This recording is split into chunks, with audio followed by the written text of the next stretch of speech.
Kamu ini postingannya gimana? Bisa gak? Lihat dulu kenapa? Kan sih kamu bukannya belajar malah sibuk yang begitu. Belajar, emangnya kenapa? Aku juga pertama ambis banget sih jadi orang. Nah, kamu nggak tahu ini kan pelajaran Pak Mahen, katanya ini ya dia selalu kasih petunjuk di pertemuan pertama. Nah, nggak bisa juga mampus deh. Probabilitas doang, kemungkinan aku jadi pasti kecil banget.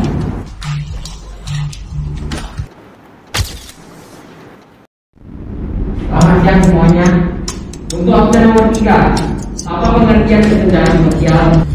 Kesenjangan sosial disebut juga ketimpangan sosial karena ketidakseimbangan masyarakat sehingga terlihat perbedaan yang mencolok. Contoh fenomena kesenjangan sosial dapat dilihat dari segi ekonomi, yaitu antara masyarakat kaya dan miskin, pejabat dan rakyat biasa. Untuk selanjutnya absen nomor 15, apa peran pemerintah dalam mengatasi kesenjangan sosial? Upaya pemerintah dalam mengatasi kesenjangan sosial antara lain dengan pemetaan distribusi pendapatan masyarakat dan program perlindungan sosial. Artinya sih nggak belajar, realitanya banyak belajar. Itulah mengapa setiap upaya yang diambil oleh pemerintah harus tepat sasaran sesuai dengan apa yang dibutuhkan masyarakat. Sampai sini ada yang mau bertanya? Saya, Pak. Menurut saya upaya yang diambil oleh pemerintah saat ini sangat tidak tepat sasaran. Contoh yang bisa kita lihat terjadi di negara kita sendiri. Masalah yang paling besar adalah tidak meratanya sumber daya, pembangunan fasilitas dan faktor produksi di desa atau di daerah terpencil. Pemerintah justru membangun ribuan kilometer jalan yang hanya bisa dinikmati oleh sebagian orang. Kenapa kamu bertanya seperti itu?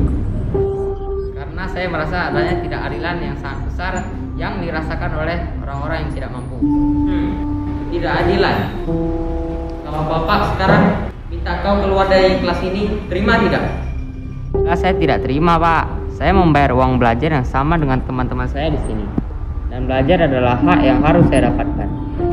Begitu juga dengan masyarakat Indonesia yang sudah membayar pajak sama dengan kita. Tetapi mereka juga kenapa tidak berhak untuk mendapatkan fasilitas pembangunan seperti kita? Tapi Pak, pada intinya arah pembangunan pemerintah itu tidak tepat sasaran. Masalah yang sedang mereka hadapi adalah tidak adanya fasilitas, sumber daya, dan faktor produksi yang memadai. Tetapi pemerintah malah membangun jalan. Jadi menurut kamu, jika mengalihkan pembangunan di sini pergi ke mereka yang membutuhkan, apakah masalahnya akan selesai? Tapi itu yang mereka butuhkan, Pak. Oke, jika itu pendapat kamu, siapa yang setuju dengan beliau?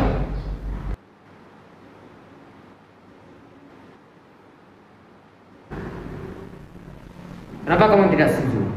Saya dan keluarga saya pernah menetap di desa-desa atau daerah terpencil selama beberapa tahun karena mengikuti ayah saya yang diberikan tugas di sana. Dan jujur saya kaget di Indonesia masih ada daerah-daerah yang terisolasi dari era modern, daerah-daerah yang hanya bisa diakses oleh pesawat perintis dan kapal kayu.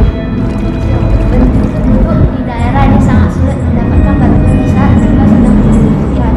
Saya pikir jika ini terus dibiarkan, maka kasus-kasus kekurangan fasilitas, sumber daya dan faktor produksi itu akan terus terjadi. Itu yang menjadi permasalahan utamanya. Mau sebanyak apapun fasilitas, sumber daya, dan faktor produksi yang kita kumpulkan, tidak akan selesai masalahnya jika banyak desa-desa dan daerah terpencil yang aksesnya tertutup. Ini sebenarnya merupakan soal asumsi atau pola pikir. Kita yang hidup di era modern sudah terbiasa dengan pembangunan jalan sebagai solusi atas meningkatnya jumlah kendaraan. Jadi, wajar saja jika dengan asumsi atau pola pikir seperti itu, ada yang menganggap pembangunan di desa atau daerah terpencil merupakan hal yang sia-sia karena banyaknya kendaraan di sana tidak sebanyak kendaraan yang ada di kota. Tetapi itu keliru, karena jalan adalah tempat bagi mereka terhubung dengan dunia luar yang selama ini sulit mereka dapatkan.